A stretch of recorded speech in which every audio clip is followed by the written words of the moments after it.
ଯଦିଓ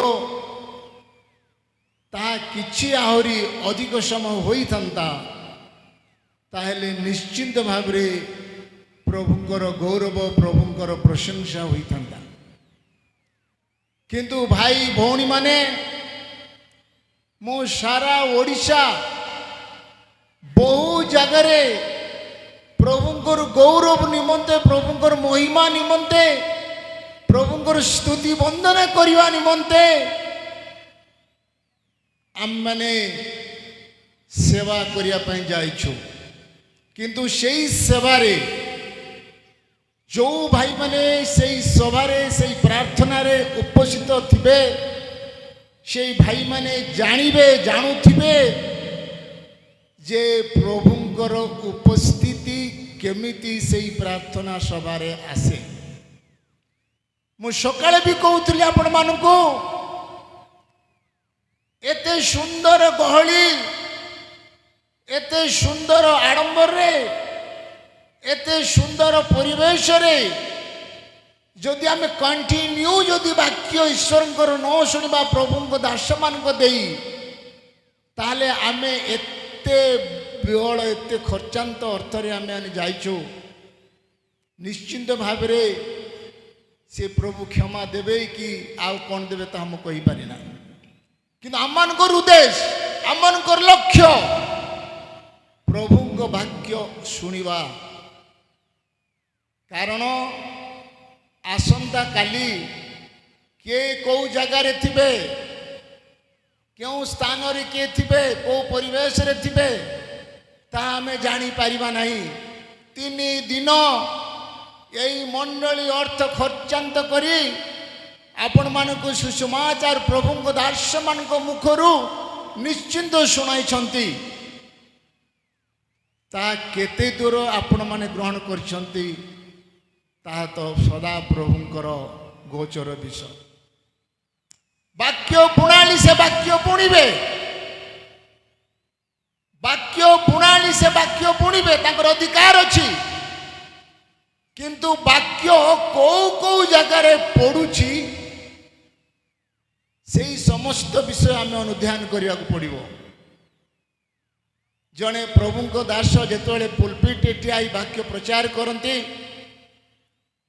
ସେହି ବାକ୍ୟ ଯେ ସମସ୍ତଙ୍କ ପାଖରେ 100 ଗୁଣ ହେବ, 60 ଗୁଣ ହେବ, 30 ଗୁଣ ହେବ, ଏପରି କିଛି ନୁହଁ। କେତେ ବିହନ ଅଛି ପଥର ପରି ଜାଗାରେ ପଡ଼ିବ, କେତେ ବିହନ ଅଛି କଣ୍ଟା ପାଖରେ ପଡ଼ିବ, କେତେ ବିହନ ଅଛି ଉର୍ବର ମାଟିରେ ପଡ଼ିବ। ଧନ୍ୟ ଯେଉଁମାନେ ଉର୍ବର ମାଟିରେ ପଡ଼ିଛନ୍ତି ସେମାନଙ୍କୁ ପ୍ରଭୁ ପ୍ରଚୁର ଭାବରେ ଆଶୀର୍ବାଦ କରନ୍ତୁ। ପ୍ରିୟ ଭାଇ ଭଉଣୀମାନେ, କେତେ କଷ୍ଟ, କେତେ ପଇସା ଖର୍ଚ୍ଚ କରି ଦିନ ରାତି ଶୀତ କାକରରେ ଏଇଠି ଆସି ପ୍ରଭୁଙ୍କର ଗୌରବ, ପ୍ରଭୁଙ୍କର ମହିମା, ପ୍ରଭୁଙ୍କର ବାକ୍ୟ ଶୁଣିବା ପାଇଁ ଆସିଛନ୍ତି। ଏଠି କାହାର ଥିଏଟର, ଡ୍ରାମା କି ଅପେରା ଦେଖିବାକୁ ଆସିନାହାନ୍ତି, ପ୍ରଭୁଙ୍କର ବାକ୍ୟ ଶୁଣିବା ପାଇଁ ଆସିଛନ୍ତି। ମନେ ରଖନ୍ତୁ, ଯେଉଁ ବାକ୍ୟ ପ୍ରଭୁ 3 ଦିନ ହେଲା ଆପଣମାନଙ୍କୁ ସୁସମାଚାର ଶୁଣାଉଛନ୍ତି ପ୍ରଭୁଙ୍କ ଦାସମାନେ, ସେହି ବାକ୍ୟ ଅନୁସାରେ ଆପଣମାନେ ଚାଲନ୍ତୁ। କାରଣ ଏମିତି ଗୋଟେ ଭୟଙ୍କର ସମୟ ଆସୁଛି, ଆଉ ସେଇଦିନ ଏମିତି ଆମେ ଆଉ ଏକତ୍ରିତ ହେବା ନାହିଁ, ଏକତ୍ରିତ ହୋଇପାରିବା ନାହିଁ। ଭୟଙ୍କର ଭୀଷଣ ସମୟ ଆସୁଛି। ସମସ୍ତେ ଜାଗ୍ରତ ରହିବା, ସମସ୍ତେ ପ୍ରସ୍ତୁତ ହେବା। ପ୍ରଭୁ ଯେତେବେଳେ ତାଙ୍କର ଦ୍ୱିତୀୟ ଆଗମନ କରିବା ପାଇଁ ପ୍ରସ୍ତୁତ ହେଉଛନ୍ତି, କିନ୍ତୁ କେଉଁ ଦିନ କେଉଁ ସମୟରେ କେଉଁ ଅବସ୍ଥାରେ ସେ ଆସି ଆମମାନଙ୍କ ଉପରେ ପଡ଼ିବେ ଆମେ ଜାଣିବା ନାହିଁ। କିନ୍ତୁ ବାଇବଲ କଥା କୁହେ, ତୁମେ ପ୍ରସ୍ତୁତ ନଥିବା ସମୟରେ ସେ ଆସି ଆମମାନଙ୍କ ଉପରେ ପଡ଼ିବେ। ଆମେ ସମସ୍ତେ ଜାଣିଛୁ, ଅବ୍ରାହମଙ୍କ ଠାରୁ ଆଦମ ହବାଙ୍କ ଠାରୁ ନୋହଙ୍କ ପର୍ଯ୍ୟନ୍ତ ପ୍ରଥମ ପୃଥିବୀ ନଷ୍ଟ ହେଇଛି।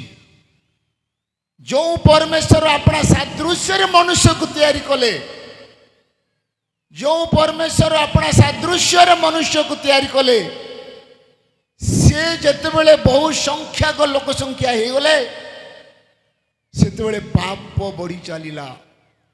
ଏମିତି ସେମିତି ପାପ ନୁହଁ, ଏମିତି ସେମିତି ପାପ ନୁହଁ। ପରମେଶ୍ୱର ପୃଥିବୀକୁ ଦୃଷ୍ଟିପାତ କଲେ, ଯେଉଁ ମନୁଷ୍ୟକୁ ସେ ଆପଣ ସାଦୃଶ୍ୟରେ ନିର୍ମାଣ କଲେ, সেই ମନୁଷ୍ୟ ମାନେ ପ୍ରଥମରେ ଏତେ ପାପ କଲେ ପରମେଶ୍ୱର ସହ୍ୟ କରିପାରିଲେ ନାହିଁ। ସେତେବେଳେ କେବଳ ଜଣେ ମାତ୍ର ଧାର୍ମିକ ବ୍ୟକ୍ତି ଥିଲେ, ସେ ହେଉଛନ୍ତି ନୋହ। ନୋହ ପ୍ରଥମ ପୃଥିବୀ ପରମେଶ୍ୱର ନଷ୍ଟ କରିଛନ୍ତି। ନୋହଙ୍କର ପରିବାରକୁ ସେ ରକ୍ଷା କରିଛନ୍ତି। ଯଦି ଆମେ ବାଇବେଲରେ ଗୋଟେ ବିଷୟ ପଢିବା, ମାଥ୍ୟୁ ପୁସ୍ତକ 24 ଅଧ୍ୟାୟର 37 ପଦରେ, ଆଉ ନୋହଙ୍କ ସମୟରେ ଯେ ପ୍ରକାର ଘଟିଥିଲା, ମନୁଷ୍ୟ ପୁତ୍ରଙ୍କର ଆଗମନ ସମୟରେ ସେ ପ୍ରକାର ଘଟିବ। ପ୍ରେଜ୍ ଦ ଲର୍ଡ। କଣ ଘଟିବ?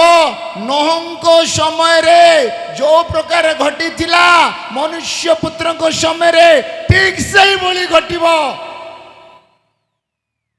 ନୋହଙ୍କ ସମୟରେ ପ୍ରଥମ ପୃଥିବୀ ଯେତେବେଳେ ପରମେଶ୍ୱର ବିନଷ୍ଟ କଲେ, ସେହି ପୃଥିବୀ ଜଳ ପ୍ଲାବନରେ ନଷ୍ଟ ହେଇଗଲା, ଜଳ ପ୍ଲାବନରେ ନଷ୍ଟ ହେଇଗଲା। କିନ୍ତୁ ବର୍ତ୍ତମାନ ପୃଥିବୀ କୋଉ ଜାଗାରେ ରଖା ହେଇଛି ପୃଥିବୀ ନଷ୍ଟ ହେବା ପାଇଁ? ଟିକେ ପଢିବା, ଟିକେ ରୁହନ୍ତୁ।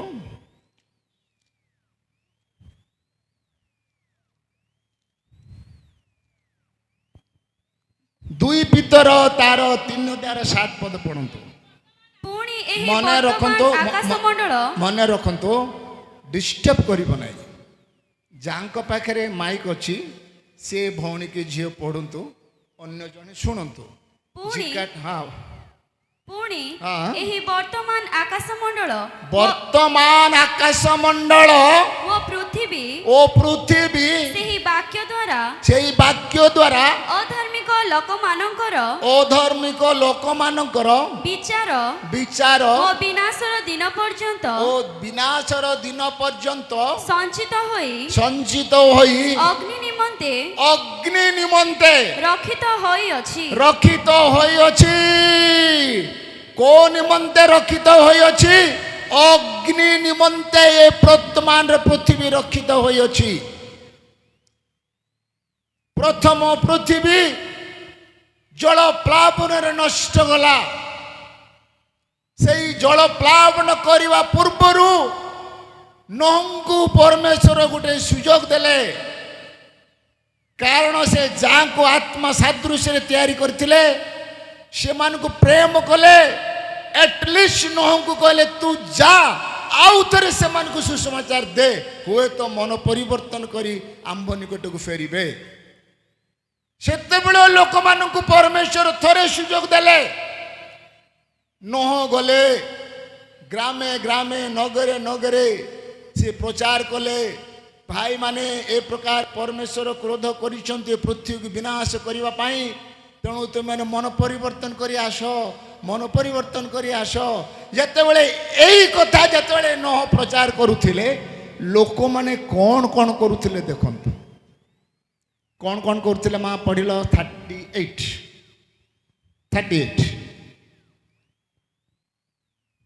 ସେଇ ତଳେ। ଜଳ ପ୍ଲାବନର ପୂର୍ବବର୍ତ୍ତୀ ସମୟରେ ନୋହଙ୍କର ଜାହାଜରେ ନୋହଙ୍କର ପ୍ରବେଶ କରିବା ଦିନ ପର୍ଯ୍ୟନ୍ତ ଲୋକେ ଯେପରି ଭୋଜନ ପାନ ଏବଂ ବିବାହ କରିବା ଏବଂ ବିବାହ ଦେବାର ପ୍ରବୃତ୍ତ ଥିଲେ, ସେତେବେଳେ ନୋହଙ୍କର ସମୟରେ जो प्रथम पृथ्वी परमेश्वर जल प्लावन नष्ट करने पूर्वर परमेश्वर चिंता कले जो लोक मान को मु तैयारी करिछि जहां को मु तैयारी करिछि जदिओ पापर पतित हेले मध्य मु सेमान को रक्षा करी गली नोह को पठाइले ଯେତେବେଳେ ନହ ଯାଏ ପ୍ରଚାର କଲେ ଭାଇମାନେ ଏ ସମସ୍ତ ନିବୃତ୍ତ ହବ, ସେତେବେଳେ ସେଇ ସମୟରେ ଲୋକମାନେ କଣ କଣ କରୁଥିଲେ? ବିବାହ ଦେବାର, ବିବାହ ନେବାର, ଭୋଜନ କାମରେ ସମସ୍ତେ ପ୍ରବୃତ୍ତ ଥିଲେ। ପ୍ରିୟ ଭାଇ ଭଉଣୀମାନେ, ସେତେବେଳେ ପରିସ୍ଥିତି ଅଲଗା ଥିଲା। କେତେ ଲକ୍ଷ କେତେ କୋଟି ଜନତା ସେତେବେଳେ ଥିଲେ।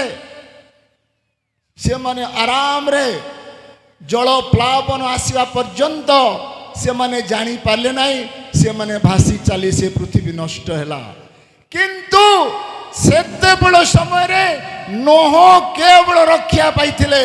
ବାଇବେଲରେ କେବଳ ଆମର ନୋହଙ୍କର କଥା ଲେଖା ଅଛି, ତାଙ୍କର ସ୍ତ୍ରୀ କଥା ଲେଖା ନାହିଁ, ତାଙ୍କ ଝିଅମାନଙ୍କ କଥା ଲେଖା ନାହିଁ, ତାଙ୍କ ପୁଅମାନଙ୍କ କଥା ଲେଖା ନାହିଁ, କେବଳ ନୋହଙ୍କର କଥା ଲେଖା ଅଛି। ତେଣୁ ଯଦି ଜଣେ ପ୍ରଭୁଙ୍କର ଜଣେ ସେବକ ପରିତ୍ରାଣ ପାଇଥିବ, ପବିତ୍ରାତ୍ମା ପାଇଥିବ, ଧାର୍ମିକ ଲୋକ ଜଣେ ଜଣେ ଯଦି କିଏ ଘରେ ଥାଆନ୍ତି, ତାହେଲେ ସପରିବାର ସେମାନେ ପରିତ୍ରାଣ ପାଇବେ। ଆଜିର ଦୁନିଆରେ କୋଉ ଘରେ କେତେ ଧାର୍ମିକ ବାପା ମାନେ ଅଛନ୍ତି, କୋଉ ଘରେ ଧାର୍ମିକ ମା ମାନେ ଅଛନ୍ତି ଯେ ଏଇ ବର୍ତ୍ତମାନ ପୃଥିବୀରେ ସେମାନେ ରକ୍ଷା ପାଇବେ? ନୋହ ସେତେବେଳେ ଧାର୍ମିକ ଲୋକ ଥିଲେ। ନୋହଙ୍କ ପାଇଁ ତାଙ୍କ ସ୍ତ୍ରୀ, ତାଙ୍କ 3 ପୁଅ, ତାଙ୍କ 3 ବୋଉ ରକ୍ଷା ପାଇଥିଲେ। ଏମିତି ଭୟଙ୍କର ପରିସ୍ଥିତି ଆସୁଛି। ଆଜି ଏଇ ସଭାଟି ହେଇଛି କେବଳ ଯୁବକ ମାନଙ୍କ ନିମନ୍ତେ, ଯୁବକ ମାନଙ୍କ ନିମନ୍ତେ। ଆଜିର ଖ୍ରୀଷ୍ଟିଆନ ଯୁବକ ମାନେ ସେମାନଙ୍କର ଗତିବିଧି ଠିକ କରୁନାହାନ୍ତି। ଜାଣିଛନ୍ତି ସେମାନେ କଣ କରୁଛନ୍ତି? ମଦ୍ୟପାନରେ ଆସକ୍ତ ଅଛନ୍ତି। ପ୍ରତ୍ୟେକ ଖ୍ରୀଷ୍ଟିଆନ ମଣ୍ଡଳୀରେ, ପ୍ରତ୍ୟେକ ଖ୍ରୀଷ୍ଟିଆନ ଶାଖା ସବୁ ଯାକ ଗାଁରେ ଅନେକ ମଣ୍ଡଳୀ, ଅନେକ ଶାଖା ମଣ୍ଡଳୀ ମାନଙ୍କରେ ଯୁବକ ମାନେ ଏତେ ଡିଷ୍ଟର୍ବାନ୍ସ କରୁଛନ୍ତି ମଣ୍ଡଳୀକୁ। ସେଠିର ପାଳକଙ୍କୁ ଏତେ ଡିଷ୍ଟର୍ବାନ୍ସ କରୁଛନ୍ତି। ଯୁବା ମାନେ ମଦ ପିଇ ବୁଲୁଛନ୍ତି ଗାଁରେ ପାଷ୍ଟରଙ୍କ ଆଗରେ। ଜଣେ ପାଷ୍ଟରଙ୍କର କଥା ମୋତେ ମନେ ପଡୁଥିଲା। ଭାଇ କଣ କହିବି, କେତେ କାଉନସିଲିଂ କଲେ ମଧ୍ୟ ଏଇ ଯୁବା ମାନେ ଶୁଣୁନାହାନ୍ତି କଥା। କିନ୍ତୁ ସେ ପାଳକ ନୀରବ ରହିନାହାନ୍ତି। ସେମାନଙ୍କୁ ସେ କାଉନସିଲିଂ କରିଛନ୍ତି, ଘରେ ଯାଇ ବୁଝାଉଛନ୍ତି, ବାପା ମା ପାଖେ ଥାଇ ବୁଝାଉଛନ୍ତି, ବାବୁରେ ତୁ ଏଇ ଯୁବା ସମୟରେ କାହିଁକି ତୁ ମଦ୍ୟପାନ କରୁଛୁ ଗୋଟେ ଖ୍ରୀଷ୍ଟୀୟ ପରିବାରରେ? ଜାଣିଛନ୍ତି ସେମାନେ କଣ ଉତ୍ତର ଦଉଛନ୍ତି? ଯେତେବେଳେ ପାଷ୍ଟର ଆଜ୍ଞା ଚାଲିଯିବେ, ତାପରେ ଯେତେବେଳେ ପାଷ୍ଟର ଆଜ୍ଞା ଖାଲି ହେଇଗଲା ପରେ ମା ବାପା କହୁଛନ୍ତି, ଓ ପାଷ୍ଟରଙ୍କୁ ଡାକିକି ମୋତେ ବୁଝିବାକୁ ତ ଆଣିଲୁ। ମୁଁ ପିଇବାଟା ପିଇବି। ପିଓ ଯୁବା ମାନେ କେହି ରୋକିପାରିବେ ନାହିଁ, କେହି ଆଟଙ୍କ କରିପାରିବେ ନାହିଁ, କୋ ପାଳକ ମନା କରିପାରିବେ ନାହିଁ, କୋ ମା ବାପା ମନା କରିପାରିବେ ନାହିଁ। ପିଅନ୍ତୁ ଆପଣ ମାନେ, ମନ ଫୁରି ପିଅନ୍ତୁ, କିନ୍ତୁ ଏହା ଜ୍ଞାତ ହୁଅନ୍ତୁ ବିଚାରକୁ ଆପଣ ମାନେ ଆସିବେ ସମୟରେ। ବିଚାର ନିଶ୍ଚିନ୍ତ ହବ, ବିଚାର ନିଶ୍ଚିନ୍ତ ହବ। ଆମ ଗାଁ, ମୋ ଗାଁରେ ଯୋଉଠି ମୁଁ ଜନ୍ମଗ୍ରହଣ କରିଛି, ସେଇ ଗାଁରେ ଡିସେମ୍ବର 25 ଆରମ୍ଭ ହବ, ଜାନୁଆରୀ 5 ପର୍ଯ୍ୟନ୍ତ ନୀଳା ସୃଷ୍ଟି ହବ। ଯେତେବେଳେ ମୁଁ ଗାଁରେ ରହୁଥିଲି, ସେମାନଙ୍କ ପାଇଁ ମୁଁ ବିଶୃଙ୍ଖଳା ହେଲି। ସେମାନେ କହିଲେ ଇଏ କଣ କରିଦେବ ଆମର? ଆରେ ତମେ ଯୀଶୁଙ୍କର ଗୀତ ପକଉଛ, ଡ୍ୟାନ୍ସ କରୁଛ, କର। ଯୀଶୁଙ୍କର ଜନ୍ମଦିନ ହବ, ବୃଦ୍ଧା ବୃଦ୍ଧି ମା ମାନେ ହାତ ଟେକି ଟେକି ଡ୍ୟାନ୍ସ କରିବେ। ମୁଁ ସମ୍ଭାଳି ପାରିବି ନାହିଁ, ତାଙ୍କୁ ମୁଁ କହିବି ବନ୍ଦ କର, ଏସବୁ ନ କରିକି ତୁମେ ଆରାମରେ ଗୀତ ଶୁଣ। କିନ୍ତୁ ସେମାନେ ଶୁଣିବା ପୋଜିସନରେ ନାହାନ୍ତି। ଭୟଙ୍କର ଗଣ୍ଡଗୋଳ ହେଇଗଲା। ମୋ ପାଇଁ 2 ଲୋକ ବାହାରିକି ପାଡ଼ିଆ ପିଟାଇକି ମୁଣ୍ଡ ଫଟାଫଟି ହେଇଗଲେ। କେହି ଶୁଣିବାର ପରିସ୍ଥିତି ନାହିଁ। ବର୍ତ୍ତମାନ ଯୁବକ ଲୋକଙ୍କର ବ୍ଲଡ ଏମିତି, ଶୈତାନ ସେମାନଙ୍କୁ ଏମିତି ଧରିଛି, କଚାଡ଼ି ଦେଉଛି ଶୈତାନ ସେମାନଙ୍କୁ। କାରଣ ବାପା ମା ମାନେ ପୁଅ ମାନଙ୍କ ଦ୍ୱାରା ବିରକ୍ତି ହେଉଛନ୍ତି, ମଣ୍ଡଳୀରେ ପାଳକ ମାନେ ବିରକ୍ତି ହେଉଛନ୍ତି, ମଣ୍ଡଳୀରେ ଡିଗନ ମାନେ ବିରକ୍ତ ହେଉଛନ୍ତି। ସେ ଅମୁକ ଘର ପିଲା ମଦ ପିଉଛି, ସେ ଅମୁକ ଘର ପିଲା ମଦ ପିଉଛି, ଏମୁକ ଘର ପିଲା ମଦ ପିଉଛି। କୌଣସି ଲୋକ ଆପଣଙ୍କୁ ସାହାଯ୍ୟ କରିପାରିବେ ନାହିଁ। ଯଦି ପାଳକର କାଉନସିଲିଂ ଯଦି ଆପଣମାନେ ଶୁଣିଲେ ନାହିଁ, ପାଳକଙ୍କର କର୍ତ୍ତବ୍ୟ ହେଲା ଆପଣମାନଙ୍କ ପାଇଁ ପ୍ରାର୍ଥନା କରିବା। ଯଦି ବାପା ଆଗରେ ପୁଅ ମଦ ପିଉଛି, ମା ଆଗରେ ପୁଅ ମଦ ପିଉଛି, ତେବେ ମା ବାପା କେବେ ମଧ୍ୟ ପିଲାକୁ କ୍ଷମା ଦେବେ ନାହିଁ। କ୍ଷମା ନ ଦେଲେ ମଧ୍ୟ ସେମାନେ ତାଙ୍କ ପାଇଁ ପ୍ରାର୍ଥନା କରିବେ। ଅଲ୍ ଓଡ଼ିଶାରେ ଗଜପତିରେ, ସ୍ପେଶାଲି ଗଜପତିରେ, ମୁଁ ତ କହିପାରିବି ନାହିଁ, ନୂଆଗଡ଼ରେ ଯେଉଁ ସମସ୍ତ ଯୁବକମାନେ ଅଛନ୍ତି ମୋତେ ସମସ୍ତେ ଭଲ ଦେଖାଯାଉଛନ୍ତି। ବୋଧେ ଏମାନେ କିଛି ପିଆପିଇ କରୁନଥିବେ, ଭଲ ପିଲାମାନେ ଥିବେ, ଭଲ ପିଲାମାନେ ଥିବେ। ଆପଣମାନେ ଜାଣିଛନ୍ତି ମଦ ଗୋଟେ ଏତେ ମାରାତ୍ମକ ଜିନିଷ, ମଦ ଗୋଟେ ଏତେ ମାରାତ୍ମକ ଜିନିଷ, ଯେଉଁମାନେ ମଦ ପିଅନ୍ତି, ମଦୁଆ ମାତାଲ ମାନେ, ସେମାନେ କେବେ ବି ଈଶ୍ୱରଙ୍କ ରାଜ୍ୟରେ ପ୍ରବେଶ କରିପାରିବେ ନାହିଁ। ଅଧିକାଂଶ ଜାଗାରେ, ଅଧିକାଂଶ ସମୟରେ ନିଜ ମା ମାନେ, ବାପା ମାନେ ପୁଅ ପାଇଁ କାନ୍ଦୁଛନ୍ତି। ବାପାରେ କାହିଁକି ତୁ ଏଭଳି ମଦ ପିଉଛୁ, କ'ଣ ପାଇଁ ତୁ ମଦ ପିଉଛୁ? ଏବେ ମଦୁଆ ପିଲାମାନେ ବାହାରିଛନ୍ତି, ସେ କାହା କଥା ସେମାନେ ଶୁଣିପାରିବେ ନାହିଁ। ମୁଁ ଗୋଟେ ଛୋଟିଆ ମୋର ଟେଷ୍ଟିମନି ଦେବି। ମୁଁ ସମ୍ପୂର୍ଣ୍ଣ ଘରେ ନୈଷ୍ଠିକ ଗୋଟେ ହିନ୍ଦୁ ପରିବାର ଜନ୍ମ, ଆଉ ଭୟଙ୍କର ସମ୍ପତ୍ତି ଘର ପୁଅ। ଏପର୍ଯ୍ୟନ୍ତ ଜମିବାଡ଼ି ବି ଅଛି, କିନ୍ତୁ ଆମେ କରୁନାହୁଁ। ଯେତେବେଳେ ପ୍ରଭୁଙ୍କୁ ନ ଜାଣିବା ପୂର୍ବରୁ ମୋର କ୍ଲାସ୍ 7, 8 ବେଳେ, ମୁଁ ସେତେବେଳେ ମୋହନା ହାଇସ୍କୁଲରେ ଷ୍ଟୁଡେଣ୍ଟ ଥିଲି, ଭାରି ଦୁଷ୍ଟ ଥିଲି। କ୍ଲାସ୍ 8ରୁ ମୋ ପାଖରେ ଗୋଟେ ପିତ୍ତଳର ସ୍ପ୍ରିଙ୍ଗ ଚାକୁ ସବୁବେଳେ ଥାଏ, ସବୁବେଳେ ଥାଏ। ମୋ କ୍ଲାସ୍ରେ ଗୋଟେ ହିନ୍ଦୀ ମାଷ୍ଟର ସବୁବେଳେ ମୋତେ ମାରିବ, ଉତ୍ତର କହିଲେ ମାରିବ, କୌଣସି ଗୋଟେ ଭୁଲ ପରିସ୍ଥିତି ଦେଖି ମୋତେ ମାରିବ। ଗୋଟେ ଦିନ ସମସ୍ତଙ୍କ ଆଗରେ ଆମ କ୍ଲାସ୍ ଝିଅମାନେ ସବୁ ଏମିତି ଫ୍ରଣ୍ଟରେ ବସିଛନ୍ତି, ମୋତେ ଏଠି ଠିଆ କରେଇଲା। କ'ଣ ଗୋଟେ ଶବ୍ଦ ମୁଁ କହିପାରିଲି ନାହିଁ। ଅଲ୍ ଟାଇମ୍ ମାନେ ଟାଇମ୍ଟା ଯାକ ମୋତେ ଠିଆ କରେଇଲେ, ବେଞ୍ଚରେ ଥିଲା, ବେଞ୍ଚରେ ରଖିଦେଲା। ତାପରେ ମୋତେ ଭାରି କଷ୍ଟ ଲାଗିଲା। ଝିଅମାନେ 4-5 ଅଛନ୍ତି, ପୁଅମାନେ ସମସ୍ତେ ଅଛନ୍ତି, ତାଙ୍କ ଆଗରେ ମୁଁ ଠିଆ ହେଲି, ମୋତେ ନିଶ୍ଚିନ୍ତ ଅପମାନିତ ଲାଗିଲା। ସେଇଠୁ ମୁଁ ଗୋଟେ ଚିନ୍ତା କଲି, ଆକୁ ଗୋଟେ ଲେସନ୍ ଦେବି, ଆକୁ ଗୋଟେ ଲେସନ୍ ଦେବି। ଯେତେବେଳେ ସେ ସ୍କୁଲକୁ ଛୁଟି ହେଲା, 4-5ଟା ବେଳେ ଛୁଟି ହେଲା, ମୋତେ ଘରକୁ ଯିବା ଟାଇମ୍ରେ ପଛପଟ ସେ ମାଷ୍ଟର ଯାଉଛନ୍ତି, ମୋତେ ଏଇ ମାରିଲା କହି ଗୋଟେ ରୋଡ଼ ଗୋଟେ ପଥର ନେଲି, ମାଲି ଗୋଟେ ମୁଣ୍ଡକୁ ଫାଟିଗଲା, ବସି ପଡ଼ିଲା। ସେ କିଏ ମାରିଲା, କିଏ ମାରିଲା, କିଏ ମାରିଲା, ଲାଷ୍ଟରେ କହିଲା ଆଜ୍ଞା ଆମକୁ ଲୋକ ମାରିଲା। ସେତେବେଳକୁ ମୁଁ ପଳେଇଲି। ବୋଧହୁଏ ମୁଁ ମୋର ନିଜର ଯୁବା ଅବସ୍ଥା କଥା ଯଦି କହିବି, ବୋଧହୁଏ ଏ ଗାଁରେ ସେମିତି ଯୁବା କିଏ ନଥିବେ। ମୁଁ ବହୁତ ମଦ ପିଇବାର, କ୍ଲାସ୍ 11ରେ ବହୁତ ମଦ ପିଇବାର। ମୁଁ ଯେତେବେଳେ ମୋ ସ୍ତ୍ରୀକୁ ଯେତେବେଳେ ବରଣ କରିଥିଲି, ସେ ଜଣେ କ୍ୟାଥୋଲିକ୍ ଝିଅ ଥିଲା, ମୁଁ ଜଣେ ହିନ୍ଦୁ ପୁଅ, ତଥାପି ଆମ ସହିତ ଗୋଟେ ବରଣ ସମ୍ପର୍କ ରହିଗଲା। ଗୋଟେ ଜାଗାରେ ମର୍ଡର ହେଲା, ଗୋଟେ ଜାଗାରେ ମର୍ଡର ହେଲା। ସେ ଜାଗାରେ ଆମେ 4-5 ଥିଲୁ, ଜଣକୁ ହଣା ହେଲା, ସେ ରକ୍ତାକ୍ତ ମୋ ଦେହରେ ଲାଗିଛି। ସେତେବେଳେ ମୁଁ ଘରୁ ଗଲି ତ ମୋ ବାପା ମା ମାରିଦେବେ କହି ମୁଁ ସିଧା ମୋ ଶ୍ୱଶୁର ଘରକୁ କାର୍ରେ ପଳେଇଲୁ। ଶ୍ୱଶୁର ଘରୁ ଗଲାବେଳକୁ ମୋ ଶ୍ୱଶୁର ନୂଆ ଲାଇଟ୍ ଆଣିଛନ୍ତି। ଯେତେବେଳେ ଲାଇଟ୍ ମାରିଲା, ଜୁଇଁ ଆସିଛନ୍ତି ବୋଲିକି ଦେଖିଲା ମୋ ବ୍ଲଡ଼ଟା ସାରା ରକ୍ତ, ସାରା ସାର୍ଟଟା ରକ୍ତ ହେଇଯାଇଛି। ସେ କହିଲା କ'ଣ ହେଇଛି? ମୁଁ ତାଙ୍କୁ ନିଶ୍ଚିନ୍ତ ଭାବରେ କହିଲି, ନା ଭାଇ ନା ଏହା ହେଇଛି। ସାଙ୍ଗେ ସାଙ୍ଗେ ତହିଁ ଆର ଦିନ ମିଟିଂ ବସେଇକି ଏ ଜଣେ ମର୍ଡର କାଢି, ଏ ଜଣେ ଗୁଣ୍ଡାମି, ଏ ଜଣେ ବଦମାସି, ଏ ଜଣେ ମଦୁଆ, ଆକୁ ଆମ ଭଉଣୀକୁ ଦେବା ନାହିଁ। ମୋତେ ଡାକିକି ସାଙ୍ଗେ ସାଙ୍ଗେ ଏତେ ଗାଁ ଗହଳି ଲୋକମାନେ ସମସ୍ତେ ଥିଲେ, ମୋତେ କହିଲେ ବାବୁ ତୁ ଏମିତି ଏମିତି କରିଛୁ। ହଁ ଭୁଲରେ ହେଇଗଲା, ସାଙ୍ଗମାନଙ୍କ ଦ୍ୱାରା ପଡ଼ି ଭୁଲ ହେଲା, ଆଉ ଭୁଲ ନାଇଁ ନାଇଁ ନାଇଁ ତତେ ଆମେ ଆଉ ଝିଅ ଦେବୁ, ପଳା। ସେଇଠୁ ମୁଁ ପଳେଇ ଆସିଲି। ପଳେଇ ଆସିଲା ପରେ କେତେ ମା ମାନେ କହିଲେ ହଉ ହଉ, ତାର ଝିଅ ତାର ଭଉଣୀ ସିନା ଦେଲେ ନାହିଁ, ଆମେ ତତେ ଦେବୁ। ଏମିତି ଗୋଟେ ବିଶୃଙ୍ଖଳା ହେଲା। ମୋ ସ୍ତ୍ରୀଙ୍କର ବଡ଼ ଭାଇକୁ ଭୟଙ୍କର ଭାବରେ ମାରିଲେ ଲୋକଙ୍କ ଆଗରେ, ଆଉ କହିଲି ଯଦି ତୁମେ ମୋତେ ତୁମ ଭଉଣୀକୁ ନ ଦେବ, ମୋହନା ଯଦି ଆସିବ ତୁମକୁ ଗୋଟା ଗୋଟା କରି ମର୍ଡର କରିବ। ଡରିକି ଡାକିକି 2-3 ବର୍ଷ ପରେ ବାହାଘର ଦେଲେ। ବାହାଘର ଦେଲେ। କ'ଣ କାର୍ଯ୍ୟ ମୁଁ ନ କରିଛି, କ'ଣ ଜିନିଷ ମୋ ଜୀବନରେ ନ ହେଇଛି।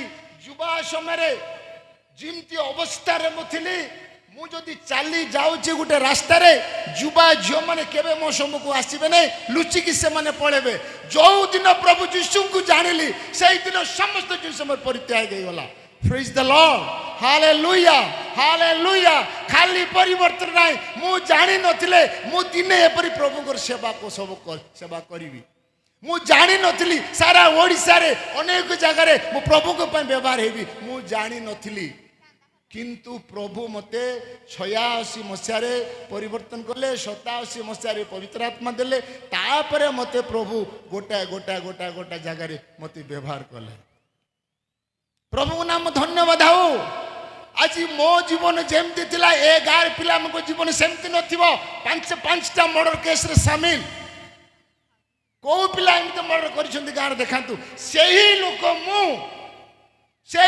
ମୁଁ ଯେତେବେଳେ ପ୍ରଭୁ ଯୀଶୁ ଖ୍ରୀଷ୍ଟଙ୍କୁ ପରିତ୍ରାଣ କର୍ତ୍ତା ଜାଣିଲି ପାପ କ୍ଷମା ପାଇଲି ବାପ୍ତିସ୍ମ ନେଲି ପବିତ୍ର ଆତ୍ମା ପାଇଲି ପ୍ରଭୁଙ୍କର ସେବା 87 ରୁ ଆଜ ପର୍ଯ୍ୟନ୍ତ କରିକି ଆସୁଛି ପ୍ରେଜ୍ ଦ ଲର୍ଡ ହାଲେଲୁୟା ପ୍ରଭୁ ଗୌରବ ପାଆନ୍ତୁ ଏ ଗାଁର ଯୁବାମାନେ କେତେ କେମିତି ଭଲ କି ମନ୍ଦ ମୁଁ ଜାଣିନାହିଁ କିନ୍ତୁ ଆଜିର ଯୁବ ସମାଜ ଆଜିର ଯୁବମଣ୍ଡଳୀ ଯେଉଁ ଜାଗାରେ ମଧ୍ୟ ମଦ ନହେଲେ ବାୟା ହେଇଯିବେ ମୋବାଇଲ ନହେଲେ ବାୟା ହେଇଯିବେ ମୋବାଇଲ ଗୋଟେ ବଡ଼ ନିଶା ମଦ ଗୋଟେ ବଡ଼ ନିଶା ଯେଉଁ ପର୍ଯ୍ୟନ୍ତ ଯୁବାମାନେ ଏଥିରୁ ନିବୃତ୍ତ ନ ହେବେ ସେମାନେ କେବେ ବି ବଡ଼ ପୁଅ ଭଳି ହେବେ ବଡ଼ ପୁଅ ଭଳି ହେବେ ବଡ଼ ପୁଅ ଭଳି ହେବେ ବଡ଼ ପୁଅ କେବେ ହେବ ସେ ନିଜର ସମସ୍ତ ପ୍ରକାର ଆଜ୍ଞାଙ୍କ କହିବା ପ୍ରକାରେ ସେ ବାପାଙ୍କର କଥାରେ ବଶୀଭୂତ ହେଉଥିବ ପ୍ରେଜ୍ ଦ ଲର୍ଡ ବାପାଙ୍କ କଥାରେ ବଶୀଭୂତ ହେଉଥିବ ଯୋଉ ପୁଅ ବାପାଙ୍କ କଥା ମାନିବ ନାହିଁ ଯୋଉ ପୁଅ ଖ୍ରୀଷ୍ଟଙ୍କ ପରିବାରରେ ଜନ୍ମ ହେଇ ଖ୍ରୀଷ୍ଟଙ୍କ ଜୀବନ ଯାପନ କାଟୁନଥିବ ନ ହେଇପାରେ ରବିବାର ଯାଉଥିବ ପାଷ୍ଟରଙ୍କ ଭୟରେ ଡିକନ ମାନଙ୍କର ଭୟରେ ନିଜ ଗାଁ ଲୋକଙ୍କ ଭୟରେ ଗିର୍ଜା ଗଲେ କ'ଣ ହବ ଆଜ୍ଞା ଗିର୍ଜା ଗଲେ କ'ଣ ହବ ଗିର୍ଜାରେ କେମିତି ପ୍ରାର୍ଥନା କରୁଛନ୍ତି ସେ ପ୍ରଭୁ ଜାଣୁଛନ୍ତି ମନେ ରଖିଯାଆନ୍ତୁ ଯୁବକମାନେ ଆଜି ସ୍ପେଶାଲି ଆପଣମାନଙ୍କ ପାଇଁ ଲକ୍ଷ ଲକ୍ଷ ଟଙ୍କା ଖର୍ଚ୍ଚ କରି ସ୍ଥାନୀୟ ମଣ୍ଡଳୀ ଗୋଟେ ଆରେଞ୍ଜମେଣ୍ଟ କରିଛି ଯୁବକ ସମ୍ମିଳନୀ ବୋଲି ଏ ସମ୍ମିଳନୀ କାହା ପାଇଁ ଯୁବକମାନଙ୍କ ପାଇଁ ବିଶେଷ କରି ଯୁବକମାନଙ୍କ ପାଇଁ ସେମାନଙ୍କର ମନ ପରିବର୍ତ୍ତନ ହଉ ସେମାନେ ପ୍ରଭୁରେ ଯାଆନ୍ତୁ ପ୍ରଭୁଙ୍କୁ ପାଆନ୍ତୁ ବାଇବେଲ ପଢ଼ନ୍ତୁ ପ୍ରାର୍ଥନା କରନ୍ତୁ ପ୍ରତିଦିନ ପ୍ରଭୁରେ ପଢ଼ନ୍ତୁ ଓଡ଼ିଆ ବାପ୍ଟିଷ୍ଟ ସମ୍ମିଳନୀ 70ତମ ବାର୍ଷିକ ଉତ୍ସବ ଆଜି ପାଳନ କରିଛି ସବୁଠୁ ବଡ଼ ବିଷୟ ହେଲା ଯୁବକମାନଙ୍କୁ ସୁଧାରିବା ପାଇଁ ଯୁବକମାନଙ୍କୁ ରକ୍ଷା କରିବା ପାଇଁ ଯୁବକମାନେ ବିନଷ୍ଟ ହେବାରୁ ରକ୍ଷା କରିବା ପାଇଁ ତେଣୁ ମନେ ରଖନ୍ତୁ ଯୁବକମାନେ ଆପଣ ସୁଟ୍ ବୁଟ୍ ପିନ୍ଧିଲେ ଯଥେଷ୍ଟ ହେବ ନାହିଁ ଆପଣ ସୁନ୍ଦର ଦେଖାଯାଉଛନ୍ତି ସୁଟ୍ ପିନ୍ଧିଲେ ବୁଟ୍ ପିନ୍ଧିଲେ ଜାଗତିକ ଭାବରେ ଗୋଟେ ସୁନ୍ଦର ଦେଖାଯାଆନ୍ତି କିନ୍ତୁ ଭିତରଟା କେମିତି ଅଛି ଆପଣମାନେ ଚିନ୍ତା କରନ୍ତୁ ଯେଉଁମାନେ ମଦ ପିଉଥିବେ ଯେଉଁମାନେ ଗିର୍ଜା ଯାଉନଥିବେ ଯେଉଁମାନେ ପ୍ରଭୁଙ୍କୁ ଭୟ କରୁନଥିବେ ପାଳକଙ୍କୁ ପଚାରୁନଥିବେ ପ୍ରାର୍ଥନାକୁ ଯାଉନଥିବେ ସେମାନଙ୍କ ହୃଦୟ କେମିତି ଜାଣନ୍ତୁ କିନ୍ତୁ ଉପରେ ସୁଟ୍ ବୁଟ୍ ପିନ୍ଧନ୍ତୁ ଭଲ କଥା ଆପଣଙ୍କ ଦୃଷ୍ଟି ଯେଉଁଟା ଉତ୍ତମ ତାହା କିନ୍ତୁ ଏହା ଜ୍ଞାତ ହୁଅନ୍ତୁ ପରମେଶ୍ୱର ଆପଣଙ୍କୁ ବିଚାରକୁ ଆଣିବେ ଏହା ଜ୍ଞାତ ହୁଅନ୍ତୁ ତେଣୁ ପ୍ରଭୁଙ୍କ ନାମ ଧନ୍ୟବାଦ ହଉ ବିଶେଷ କରି ମୁଁ ଆଗକୁ ଆଉ ଯାଉନାହିଁ କାରଣ ମୁଁ ଜଲ୍ଦି ଯିବାକୁ ପଡ଼ିବ ମୋ ବ୍ରହ୍ମପୁର ମୁଁ ଆସିଛି ମୁଁ ଗୋଟେ ବିଷୟ ଆପଣଙ୍କୁ କହିବାକୁ ଯିବି ଆମେ ପବିତ୍ର ଆତ୍ମାରୁ ଆମେ ଆରମ୍ଭ କରିଥିଲୁ ପ୍ରସଙ୍ଗ କ'ଣ ଟିକେ ସେ ପ୍ରସଙ୍ଗକୁ ଛୁଇଁବା ତାପରେ ଆମେ ଆଗକୁ ଯିବା କିନ୍ତୁ ଈଶ୍ୱରଙ୍କ ଆତ୍ମା ଯଦି ତୁମମାନଙ୍କଠାରେ ବାସ କରନ୍ତି ତାହେଲେ ତୁମେମାନେ ଶରୀରର ବଶରେ ନାହ ମାତ୍ର ଆତ୍ମାଙ୍କ ବଶରେ ଅଛ ଯଦି କେହି ଖ୍ରୀଷ୍ଟଙ୍କ ଆତ୍ମା ପାଇନଥାଏ ତେବେ ସେ ତାହାଙ୍କର ନୁହେଁ ଯେକୌଣସି ଖ୍ରୀଷ୍ଟ ବିଶ୍ୱାସୀ ଚାହେ ପାଳକ ହୁଅନ୍ତୁ, ଚାହେ ପ୍ରଚାରକ ହୁଅନ୍ତୁ, ଚାହେ ଆପଣ ବିଶ୍ୱାସୀ ମାନେ ହୁଅନ୍ତୁ, ଯଦି କେହି ଖ୍ରୀଷ୍ଟଙ୍କ ଆତ୍ମା ପାଇନାହିଁ ସେ କେବେ ବି ତାଙ୍କର ହୋଇପାରିବ ନାହିଁ। ମୁଁ କହୁନାହିଁ, ବାଇବେଲ କହୁଛି। ତେବେ ଆଉ ଗୋଟେ ପଢିବା, ପ୍ରଥମ କରିନ୍ଥୀୟ ତାର 12:3 ପଢନ୍ତୁ। ସେଥିପାଇଁ ହଁ। ମୁଁ ତୁମମାନଙ୍କୁ ଜଣାଉଛି, ହଁ। ଈଶ୍ୱରଙ୍କ ଆତ୍ମା ପ୍ରାପ୍ତ ହୋଇ ହଁ। କଥା କହିବା ହଁ। କୌଣସି ଲୋକ ହଁ। ଯୀଶୁ ଅଭିଶପ୍ତ ବୋଲି କୁହେ ନାହିଁ। ହଁ। ପୁଣି ହଁ। କୌଣସି ଲୋକ ହଁ। ପବିତ୍ର ଆତ୍ମା ପ୍ରାପ୍ତ ନ ହୋଇ ଯୀଶୁ ପ୍ରଭୁ ବୋଲି କହିପାରେ ନାହିଁ। ବାଃ! ତେବେ ଚିନ୍ତା କରନ୍ତୁ ଭାଇ ଭଉଣୀ ମାନେ, ପବିତ୍ର ଆତ୍ମା ପ୍ରାପ୍ତ ହୋଇଥିବା ବ୍ୟକ୍ତି ଜଣେ ପ୍ରଭୁ ଅଭିଶପ୍ତ ବୋଲି କେବେ ମଧ୍ୟ ଜଣେ କହିପାରିବ ନାହିଁ। କିନ୍ତୁ ଜଣେ ପବିତ୍ର ଆତ୍ମା ନ ପାଇ ପ୍ରଭୁ ଯୀଶୁ ବୋଲି ମଧ୍ୟ କହିପାରିବ ନାହିଁ। ତେବେ ଆମେ ଚିନ୍ତା କରିବା, କେତେ ଜଣ ଏଠାରେ ବସିଥିବା ମା ଭାଇ ଭଉଣୀ ମାନେ ପବିତ୍ର ଆତ୍ମାରେ ପରିପୂର୍ଣ୍ଣ ଅଛୁ? ବାକ୍ୟ ସ୍ପଷ୍ଟ ଭାବରେ କଥା କହେ, ଯେଉଁମାନେ ପବିତ୍ର ଆତ୍ମା ପାଇପାରି ନାହାନ୍ତି ସେମାନେ କେବେ ମଧ୍ୟ ପ୍ରଭୁ ଯୀଶୁ ବୋଲି କହିପାରିବେ ନାହିଁ। ଆଉ ଟିକେ ପଢିଲ ମା ସେ ବାକ୍ୟଟା। ସେଥିପାଇଁ ହଁ। ମୁଁ ତୁମମାନଙ୍କୁ ଜଣାଉଅଛି, ସେଥିପାଇଁ ମୁଁ ତୁମମାନଙ୍କୁ ଜଣାଉଅଛି, ଈଶ୍ୱରଙ୍କ ଆତ୍ମା ଈଶ୍ୱରଙ୍କ ଆତ୍ମା ପ୍ରାପ୍ତ ହୋଇ ପ୍ରାପ୍ତ ହୋଇ କଥା କହିବା କୌଣସି ଲୋକ ଯୀଶୁ ଅଭିଶପ୍ତ ବୋଲି ଯୀଶୁ ଅଭିଶପ୍ତ ବୋଲି କହିପାରିବେ ନାହିଁ। ପୁଣି କୌଣସି ଲୋକ ପବିତ୍ର ଆତ୍ମା ପ୍ରାପ୍ତ ନ ହୋଇ ପବିତ୍ର ଆତ୍ମା ପ୍ରାପ୍ତ ନ ହୋଇ ଯୀଶୁ ପ୍ରଭୁ ବୋଲି କହିପାରେ ନାହିଁ। କହିପାରିବେ ନାହିଁ। ଆଜି ତ ବିଶ୍ୱାସୀ ମାନେ ଅନେକ ଅଛନ୍ତି ପବିତ୍ର ଆତ୍ମା ପ୍ରାପ୍ତ ହୋଇନାହାନ୍ତି। ଆଜ୍ଞା, ଯେତେବେଳେ ଆପଣଙ୍କର ଦ୍ୱିତୀୟ ଆଗମନ ପ୍ରଭୁ ଯୀଶୁ ଖ୍ରୀଷ୍ଟ ଆପଣଙ୍କ ସମ୍ମୁଖକୁ ଆସିବେ, କଣ ବିଚାରିତ ହେବେ ଆପଣ ମାନେ? ବର୍ତ୍ତମାନ ପୃଥିବୀ ଜଳ ପ୍ଲାବନରେ ନଷ୍ଟ ହେବ ନାହିଁ। ବର୍ତ୍ତମାନ ପୃଥିବୀ ଅଗ୍ନିରେ ନିପାତ ହେବ। ଅଗ୍ନିମୟ ହ୍ରଦ ଗୋଟେ ତିଆରି କରିଛନ୍ତି। ସେ ଅଗ୍ନିମୟ ହ୍ରଦରେ ପାପୀ ମାନେ ନିଶ୍ଚିନ୍ତ ଭାବରେ ସେ ଜାଗାରେ ସେମାନେ ପଡ଼ିବେ। ଆଉ ଗୋଟେ କଥା, ଶେଷ କଥା ମୁଁ କହି ବନ୍ଦ କରିବାକୁ ଚାହୁଁଛି। ମାର୍କ ପୁସ୍ତକ ତାର 16 ଅଧ୍ୟାୟର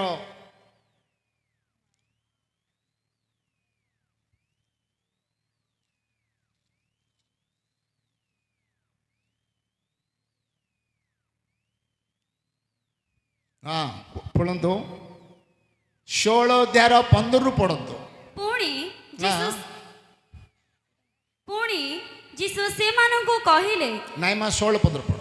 ଯେ ବିଶ୍ୱାସ କରି ବାପ୍ତିଜିତ ହୁଏ ସେ ପରିତ୍ରାଣ ପାଇବ, କିନ୍ତୁ ଯେ ଅବିଶ୍ୱାସ କରେ ସେ ଦଣ୍ଡାଜ୍ଞା ପାଇବ। ଠିକ ଅଛି, ତାପରେ ଆଉ ବିଶ୍ୱାସୀ ମାନଙ୍କର ଏହି ସବୁ ଚିହ୍ନ ଅନୁବର୍ତ୍ତୀ ହେବ। କାହାର ଚିହ୍ନ ଅନୁବର୍ତ୍ତୀ ହେବ?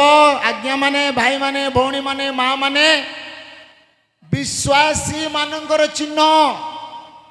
ଆମେ ବିଶ୍ୱାସୀ ନା ଅବିଶ୍ୱାସୀ? ଆମେ ସମସ୍ତେ ବିଶ୍ୱାସୀ। ଯୀଶୁଙ୍କୁ ଯେଉଁମାନେ ବିଶ୍ୱାସ କରନ୍ତି ସେମାନଙ୍କୁ ଯୀଶୁ ବିଶ୍ୱାସୀ ବୋଲି କୁହାଯାଏ। ତେବେ ଆମେ ବିଶ୍ୱାସୀ କି ଅବିଶ୍ୱାସୀ? ଯଦି ମା ମାନଙ୍କୁ ପଚାରିବେ ଆପଣ ମାନେ ଯୀଶୁଙ୍କୁ ବିଶ୍ୱାସ କରୁଛନ୍ତି କି, କଣ କହିବେ ମା ମାନେ? ହଁ କହିବେ।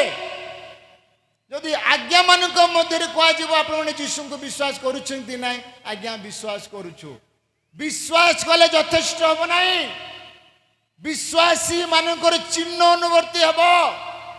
ଯେଉଁମାନେ ଖ୍ରୀଷ୍ଟଙ୍କୁ ସମ୍ପୂର୍ଣ୍ଣ ଭାବରେ ପରିତ୍ରାଣକର୍ତ୍ତା ବୋଲି ଗ୍ରହଣ କରନ୍ତି ତାଙ୍କର ଚିହ୍ନ, ପ୍ରଥମ ଚିହ୍ନ ହେଲା ବାପ୍ତିସ୍ମ ନେବା। ବାପ୍ତିସ୍ମ ନେଇ ଯେତେବେଳେ ସେ ମଣ୍ଡଳୀରେ ବିଶ୍ୱାସୀ ଭାବରେ ଚିହ୍ନଟ ହେବ, ସେ ବିଶ୍ୱାସୀ ମାନଙ୍କର ଏଇ ସବୁ ସେମାନେ ଚିହ୍ନ ଅନୁବର୍ତ୍ତୀ ହେବ। କଣ ଚିହ୍ନ ଗୁଡାକ ଅଛି ଦେଖ, ପଢ। କଣ ଚିହ୍ନ ଅଛି ମା? ସେମାନେ ମୋ ନାମରେ ଭୂତ ଛଡାଇବେ। କୋଉମାନେ ଭୂତ ଛଡେଇବେ? କୋଉମାନେ ଭୂତ ଛଡ଼େଇବେ ଆଜ୍ଞା? ଆଜି କେତେ ପାଳକ ମାନେ ବି ଅଛନ୍ତି, କେତେ ପ୍ରଚାରକ ମାନେ ବି ଅଛନ୍ତି, କେତେ ବିଶ୍ୱାସୀ ମାନେ ବି ଅଛନ୍ତି ଆଜ୍ଞା। ସେମାନଙ୍କ ପାଖରେ ବିଶ୍ୱାସ କରିବା ଚିହ୍ନ ଚିହ୍ନ ନାହିଁ, ଚିହ୍ନ ନାହିଁ ସେମାନଙ୍କ ପାଖରେ। କାହିଁକି ଚିହ୍ନ ନାହିଁ?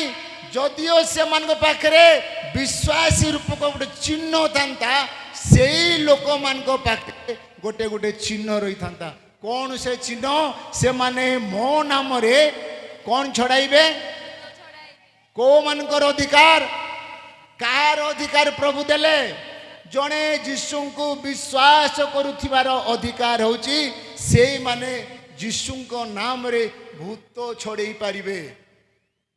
କେତେ ଭୂତ ଛଡ଼େଇଛି ନା ଭୂତ ଆମକୁ ଛଡ଼େଇଛି? ଆଜ୍ଞା ଏ ସମସ୍ତ ବିଷୟ ବହୁତ ଲମ୍ବା ବିଷୟ, ବହୁତ କିଛି ୟା ଭିତରେ କଥାଟା ଅଛି। ତେଣୁକରି ବହୁ ଆଗକୁ ଯାଉନାହିଁ। ବିଶ୍ୱାସୀ ମାନଙ୍କର ଏସବୁ ଚିହ୍ନ ଅନୁବର୍ତ୍ତି ହେବ। ପାଳକ ପ୍ରଚାରକ ମାନଙ୍କୁ ଚିହ୍ନ କୁହାଯାଏନି। ସେମାନେ ତ ଅନେଟିଂ ମାନେ ପ୍ରଭୁଙ୍କ ଦାସ ମାନେ, ସେମାନଙ୍କ ପାଇଁ ଭଲ ଭଲ କ୍ୱାଲିଟି ଅଛି। ସେ କ୍ୱାଲିଟି ଉପରେ ବର୍ତ୍ତମାନ ଯାଉନାହିଁ। କିନ୍ତୁ ଏଠି ଲେଖା ଅଛି ଯେଉଁମାନେ ଯୀଶୁ ଖ୍ରୀଷ୍ଟଙ୍କୁ ବିଶ୍ୱାସ କରନ୍ତି, ଯେଉଁମାନେ ଯୀଶୁଙ୍କୁ ବିଶ୍ୱାସ କରନ୍ତି ସେମାନେ ହେଲେ ବିଶ୍ୱାସୀ। ସେମାନେ ହେଲେ ବିଶ୍ୱାସୀ। ବିଶ୍ୱାସୀ ମାନଙ୍କର ଏଇ ସବୁ ଚିହ୍ନ ଗୁଡ଼ିକ ଅନୁବର୍ତ୍ତି ହେବ। ସେମାନେ ଯୀଶୁଙ୍କ ନାମରେ ବିଶ୍ୱାସ କରୁଥିବା ପ୍ରତ୍ୟେକ ବାପା ମା ଭାଇ ଭଉଣୀ ମାନେ ସେମାନେ କ'ଣ କରିବେ? ଭୂତ ଛଡ଼େଇବେ। ଭୂତ ଛଡ଼େଇ ପାରିବେ। ଏ ଅଧିକାର ପ୍ରଭୁ ଯୀଶୁ ଦେଇଛନ୍ତି। ଯେତେବେଳେ ଏହି କଥା ଯେତେବେଳେ ପ୍ରଭୁ ଯୀଶୁ କହିଲେ, ତୃତୀୟ ଦିନରେ ଉଠିଲା ପରେ ସ୍ୱର୍ଗାରୋହଣ କରିବା ପୂର୍ବରୁ ଅନେକ ଲୋକଙ୍କର ଉପସ୍ଥିତିରେ ଏହି କଥା ସେ ପ୍ରଚାର କରିଗଲେ। ଶେଷ ସମ୍ବାଦ, ଶେଷ ମେସେଜ ଦେଇଗଲେ। ସେମାନେ ମୋ ନାମରେ ଭୂତ ଛଡ଼ାଇବେ। ଆଉ କ'ଣ ଛଡ଼ାଇବେ?